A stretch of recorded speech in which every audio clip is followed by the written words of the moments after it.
अस्सलाम वालेकुम students. Chapter number 7 का नेक्स्ट टॉपिक है types of operating system and functions of operating system.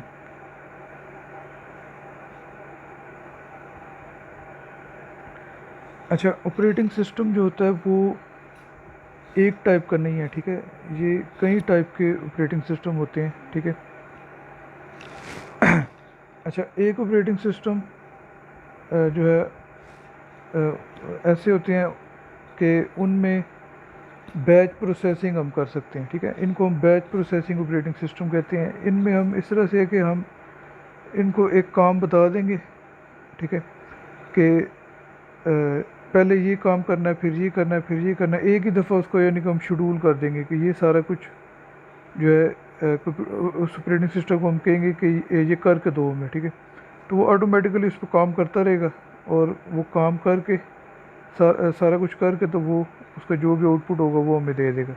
इसकी एग्जांपल ऐसे है जैसे जब सैलरीज बनाई जाती है किसी कंपनी में, ठीक है, पे रोल बनाई जाती है, तो वो उसमें कंप्यूटर्स जो है उसके ऊपर बैच प्रोसेसिंग की जाती है और बैच प्रोसेसिंग के ज़रिए वो सब की तनख्वाह कैलकुलेट करके तो उन सब की जो पे है वो बता देता है कि इतनी इतनी पे इस बंदे की होगी, ठीक है। इस तरह से यानी कि उनकी पे रोल बनती है सारी। अच्छा, तो इसमें बैच प्रोसेसिंग ऑपरेटिंग सिस्टम का इस्तेमाल होता है। उसके बाद दूसरी टाइप है रियल टाइम ऑपरेटिंग सिस्टम।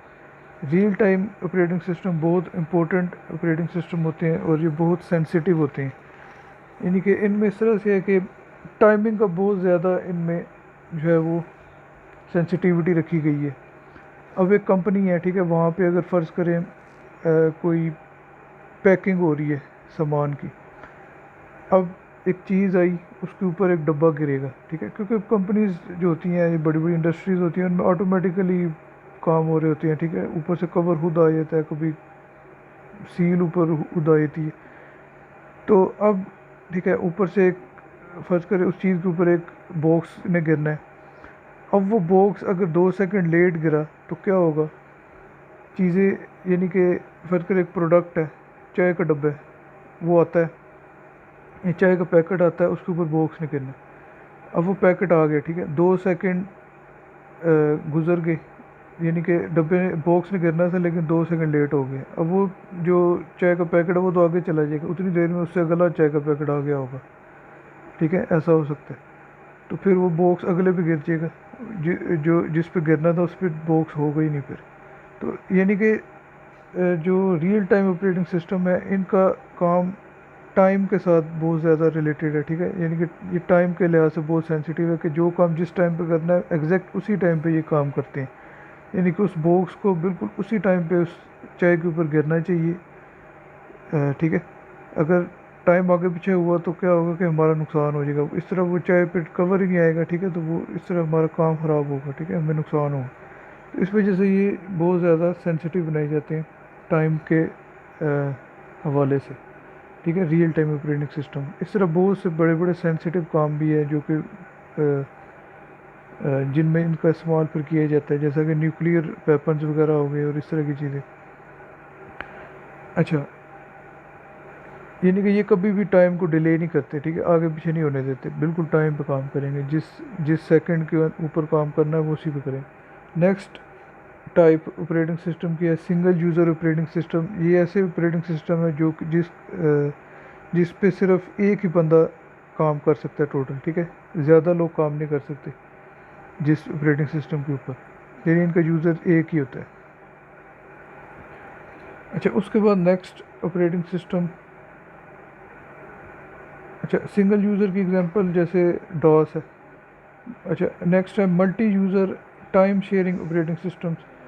अच्छा, ये जो ऑपरेटिंग सिस्टम है ये मल्टी यूज़र ऑपरेटिंग सिस्टम होते हैं, इनमें एक से ज़्यादा यूज़र्स एक टाइम में इनको इस्तेमाल कर सकते हैं, ठीक है, और ये आपस में टाइम शेयरिंग कर रहे होंगे। कुछ टाइम एक यूज़र को मिलेगा, कुछ दूसरे को, कुछ तीसरे को, ठीक है, सबको ऑपरेटिंग सिस्टम जो है वो टाइम देगा, ठीक है, सबका काम यानी वो साथ साथ करता जाएगा, ठीक है। तो ये भी ऐसे भी ऑपरेटिंग सिस्टम होते हैं जिनमें एक से ज़्यादा यूज़र्स एक वक्त में काम कर सकते हैं। उसके बाद लास्ट है network operating systems. Network operating system, ठीक है, ये भी ऑपरेटिंग सिस्टम होते हैं जो कि एक पूरे नेटवर्क के ऊपर चल रहे होते हैं, ठीक है। तो ये सारी टाइप्स हैं ऑपरेटिंग सिस्टम की डिफरेंट। अच्छा, उसके बाद नेक्स्ट है फंक्शंस ऑफ ऑपरेटिंग सिस्टम, यानी कि एक ऑपरेटिंग सिस्टम जो है वो करता क्या है। ऑपरेटिंग सिस्टम ने बहुत से काम करने होते हैं, पूरे का पूरा कंप्यूटर जो है वो ही मैनेज कर रहा होता है, ठीक है। पूरे कंप्यूटर की कोई यानी कि कंट्रोल कर रहा होता है, ठीक है। जो भी काम कंप्यूटर पे हो रहे हैं सारे उसी के अंडर हो रहे होते हैं। अच्छा, तो अब इसमें हार्डवेयर रिसोर्सेज को ये मैनेज करता है, ठीक है। कितना प्रोसेसर किस प्रोग्राम को चाहिए, ठीक है, उसको उतनी प्रोसेसिंग की स्पीड देगा। कितनी मेमोरी किस प्रोग्राम को ज़रूरत है उतनी मेमोरी वो उसको दे देगा, ठीक है। इसी तरह फिर हार्ड डिस्क की स्पेस कितनी चाहिए, ठीक है, वो भी उसको देगा। यानी कि हमने गेम अगर चलाई है उसको जितनी रैम, प्रोसेसर की स्पीड और जो जो चीज़ें चाहिए, ग्राफिक्स कार्ड की वीडियो मेमोरी कितनी चाहिए उसको, ये सारा कुछ ऑपरेटिंग सिस्टम उसको अलोकेट करेगा, ठीक है, उसको दे देगा। फिर एक और प्रोग्राम अगर उसके साथ चाह रहा है, कोई फ़र्ज़ करे VLC प्लेयर चाह रहा है, उसमें कुछ ऑडियो चाह रहा है, तो उसको भी साथ साथ वो मेमोरी और प्रोसेसिंग स्पीड सारा कुछ दे रहा होगा। ये सारी मैनेजमेंट को ऑपरेटिंग सिस्टम करता है। फिर उसके बाद प्रोग्राम्स को लोड करना और एग्जीक्यूट करना यानी चलाना, ये भी ऑपरेटिंग सिस्टम का काम है। यानी कि कोई भी प्रोग्राम है वो पहले मेमोरी में लोड होता है, ठीक है, रैम के अंदर लोड किया जाता है उसको, फिर वहाँ से उसको चलाया जाता है। तो ये सारा काम ऑपरेटिंग सिस्टम करता है। अगर हम एक गेम चलाते हैं, ठीक है, वो गेम का साइज़ है फ़र्ज़ करें 20 GB, हमारी जो रैम है वो है 4 GB। अब वो क्या करेगा, 20 GB के अंदर से सिर्फ उतनी फाइलें रैम में लेकर आएगा जो कि अभी उस गेम को चलाने के लिए शुरू में ज़रूरत है। यानी फ़र्ज़ करें पहली स्टेज हमने चलाई है, तो उस पहली स्टेज के लिए जो जो फाइलें चाहिए और बाकी जो जो फाइलें उस गेम को चलाने के लिए ज़रूरत है, वो सारी फाइलें अगर फ़र्ज़ करें 1 GB की बनती है, तो वो 1 GB की फ़ाइलें रैम में ले आएगा ऑपरेटिंग सिस्टम, और फिर उस पर वो प्रोसेसिंग होती रहेगी और हमारी गेम चलती रहेगी। फिर एक दिन ख़त्म हो गया, दूसरी स्टेज आ गई, फिर कुछ फाइलें डिलीट करेगा, दूसरी ले आएगा, ठीक है। इस तरह से वो सारी मैनेजमेंट कर रहा होता है, और ये सारा काम ऑपरेटिंग सिस्टम, ठीक है, मैनेज कर रहा होता है। वही यानी कि मेमोरी में लोड भी करता है, चलाता भी है। अच्छा, उसके बाद नेक्स्ट मेमोरी मैनेजमेंट, जैसे मैंने पहले भी बताया कि जितनी जितनी मेमोरी जिस प्रोग्राम को चाहिए वो ऑपरेटिंग सिस्टम देगा। अगर हमारे पास फ़र्ज़ करें 8 GB मेमोरी है, ऑपरेटिंग सिस्टम खुद भी कुछ मेमोरी यूज़ करता है, फ़र्ज़ करें 1 GB वो यूज़ कर रहा है। फिर हमने साथ एक ब्राउज़र चलाया हुआ है, कोई 500 MB वो यूज़ कर रहा है। फिर साथ कैलकुलेटर चलाया हुआ है, कोई 10 MB वो यूज़ कर रहा है, ठीक है। इस तरह मल्टीटास्किंग अगर हम कर रहे हैं, कुछ प्रोग्राम हमने एक वक्त में चलाए हुए हैं, तो सबको जो है वो मेमोरी दे रहा होता है, ठीक है, जितनी जितनी उनको ज़रूरत है। अच्छा, फिर उसके बाद secondary memory store management. Secondary memory जो है, सेकेंडरी मेमोरी और प्राइमरी मेमोरी में फ़र्क होता है। प्राइमरी मेमोरी में रैम आती है, ठीक है, इस तरह की चीज़ें, और सेकेंडरी मेमोरी में हार्ड डिस्क, DVD वगैरह, ठीक है, ये चीज़ें आई थी। तो उनकी मैनेजमेंट भी ऑपरेटिंग सिस्टम कर रहा होता है, ठीक है। अब एक हार्ड डिस्क है, उसके अंदर एक ड्राइव है जिसकी 100 GB स्पेस है। अब उसमें कितनी स्पेस खाली है, कितनी उसमें भरी हुई है, क्या क्या कॉपी हो सकता है, ठीक है। तो ये सारा काम भी हम ऑपरेटिंग सिस्टम के ज़रिए ही कर रहे होते हैं, ठीक है। उसमें कोई नई फ़ाइल कॉपी करनी है, अंदर से डिलीट करना है, ठीक है, उसके ऊपर कोई भी जो हमने ऑपरेशन करने हैं तो वो ऑपरेटिंग सिस्टम के ज़रिए हम करते हैं, ठीक है। तो ये इस चीज़ की मैनेजमेंट भी, यानी डिस्कों की, हार्ड डिस्क वगैरह की, और USB फ्लैश डिस्क और इस तरह की चीज़ों की, इनकी मैनेजमेंट भी हम ऑपरेटिंग सिस्टम की मदद से करते हैं, ठीक है। ऑपरेटिंग सिस्टम के ज़रिए ही हम उसमें फाइलें वगैरह कॉपी कर रहे होते हैं। अच्छा, फिर इसके अलावा ऑपरेटिंग सिस्टम जो है वो क्या करता है कि वो यूज़र को इंटरफेस देता है, ठीक है। इंटरफेस उसकी वो लेआउट होता है, उसकी वो लुक होती है जिसके ज़रिए से हम उस कंप्यूटर को, उस ऑपरेटिंग सिस्टम को इस्तेमाल करते हैं, ठीक है। यानी कि जो उसकी शक्ल हमें नज़र आ रही होती है, ठीक है, डेस्कटॉप है, उसके ऊपर आइकन्स है, माई कंप्यूटर, रिसाइकल बिन, फिर नीचे स्टार्ट मेन्यू है, ठीक है, टास्क बार है, ये सारा कुछ नीचे टाइम चल रहा है। ये पूरे का पूरा जो है इसको हम उसकी इंटरफेस कहते हैं, ठीक है। तो इस चीज़ को यूज़र इंटरफेस बोला जाता है। तो वो इंटरफेस जो ऑपरेटिंग सिस्टम है वो भी हमें देता है, ठीक है, ताकि उसके ज़रिए से उसको हम इस्तेमाल कर सकें। अच्छा, अब ये जो इंटरफेस जिसका मैंने अभी ज़िक्र किया है, यूज़र इंटरफेस, ये दो तरह के जो इंटरफेस हैं ये आम तौर पे इस्तेमाल होते हैं। इसके अलावा भी होते हैं, लेकिन ज़्यादातर ये वाले इंटरफेस जो है वो कंप्यूटर्स में इस्तेमाल किए जाते हैं। एक है ग्राफिकल यूज़र इंटरफेस, दूसरा है कमांड लाइन यूज़र इंटरफेस। और ये क्वेश्चन जो है ये बहुत इंपॉर्टेंट क्वेश्चन है, ठीक है। अच्छा, अब कमांड लाइन इंटरफेस जो है इसको हम शॉर्ट में CLI भी कहते हैं, ठीक है। कमांड लाइन इंटरफेस पुराने ज़माने का इंटरफेस है, ठीक है, अब ये इतना इस्तेमाल नहीं होता। ये जैसे MS DOS आप लोगों ने देखा होगा, उसके अंदर जो इंटरफेस है वो कमांड लाइन इंटरफेस है, बिल्कुल सादा होता है, ठीक है। बस एक ब्लैक स्क्रीन आ रही है, ठीक है, डॉस के अंदर, और ऊपर एक छोटा सा कर्सर ब्लिंक कर रहा होता है, वहीं पे हम जो है वो सारा कुछ जो भी लिख रहे होते हैं। तो यानी कि ये जो इंटरफेस है इसको हम कमांड लाइन इंटरफेस कहते हैं। इसमें जो भी काम हम करते हैं वो कमांड दे के हमें करना पड़ता है, ठीक है। यानी कि ऑपरेटिंग सिस्टम के साथ जो कम्युनिकेशन हमने करनी है, यानी ऑपरेटिंग सिस्टम को कुछ भी काम करने के लिए हमने कहना है, ठीक है, उसको जो भी कमांड देनी है वो हम जो है वो कमांड्स के ज़रिए हमें फिर वो काम करना पड़ता है, यानी लिख के टाइप करके वो काम हमें करना पड़ता है, ठीक है। कीबोर्ड की मदद से हम यानी कि हर काम की एक कमांड लिखेंगे और इस तरह से उसके ऊपर वो फिर जो ऑपरेटिंग सिस्टम है वो फिर काम करेगा। अगर हमने एक फ़ोल्डर से बाहर जाना है, हम लिखेंगे CD डॉट डॉट, ठीक है, एंटर करेंगे तो वो एक कमांड हमने लिखी तो उससे वो फ़ोल्डर से बाहर निकल जाएगी। इस तरह यानी पूरे के पूरे जो ऑपरेटिंग सिस्टम है उसको हम कमांड के ज़रिए इस्तेमाल करेंगे, उसमें माउस नहीं होता।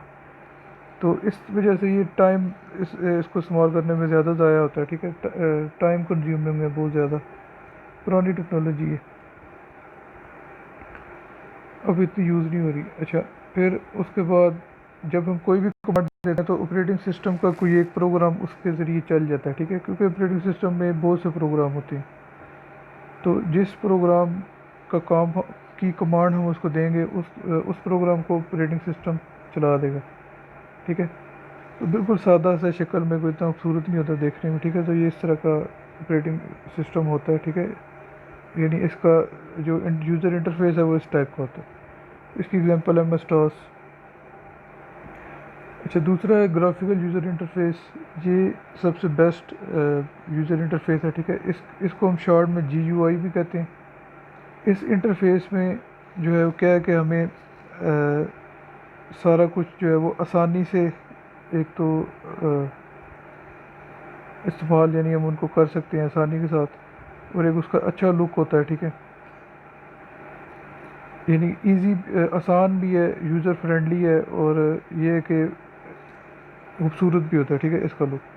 अब इसमें यह है कि इसमें विंडोज़ होती हैं मुख्तलिफ, जैसा कि माई कंप्यूटर हम खोलते हैं तो वो एक विंडो खुलती है, ठीक है। जो चीज़ खुलती है उसको हम विंडो कहते हैं, जिसके अंदर फिर सारी ड्राइव वगैरह पड़ी होती है। फिर इसके अलावा उसमें मेन्यूज़ होती हैं, ऊपर फाइल है, एडिट है, व्यू है।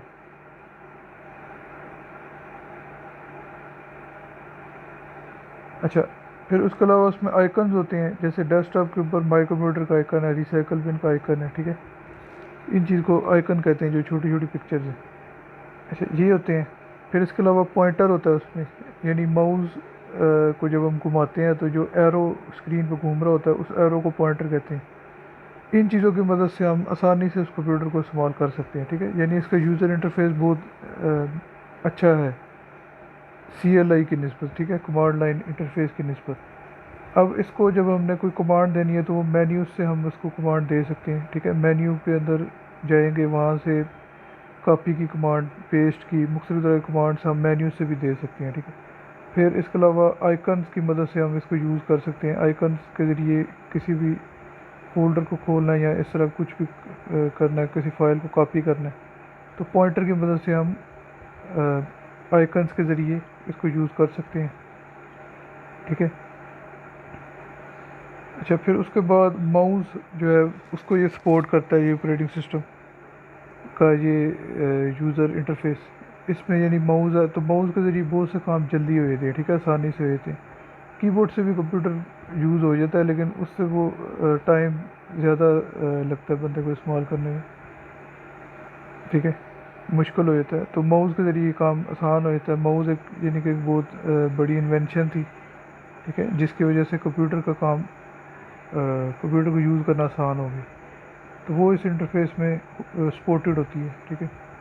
इसकी एग्जांपल एम एस विंडोज़, ठीक है, विंडोज़ एक्सपी, विंडोज़ 10, फिर लाइनक्स, ठीक है, ये इस तरह की ये मुख्तलिफ जो ऑपरेटिंग सिस्टम है ये इसकी एग्जांपल्स हैं। जी यू आई, इनका इंटरफेस जो है वो जी यू आई होता है।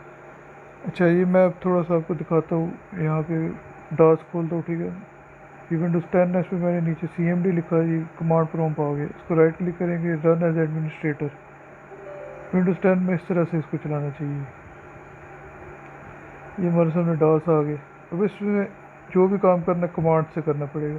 अब इसका लुक आप देख सकते हो कितना बहुत सिंपल है। CD डॉट डॉट लिख के एंटर किया, फोल्डर से बाहर चलेंगे, फिर CD डॉट डॉट लिख के एंटर किया, इस फोल्डर से निकल गए, फिर DIR लिखा तो इस C ड्राइव के अंदर जो भी फाइल और फोल्डर से वो हमारे सामने आ गए। अच्छा, अब ये विंडोज़ का GUI है जिसमें आइकन्स है, ठीक है। ये राइट क्लिक करें, शॉर्टकट मेन्यू आती है।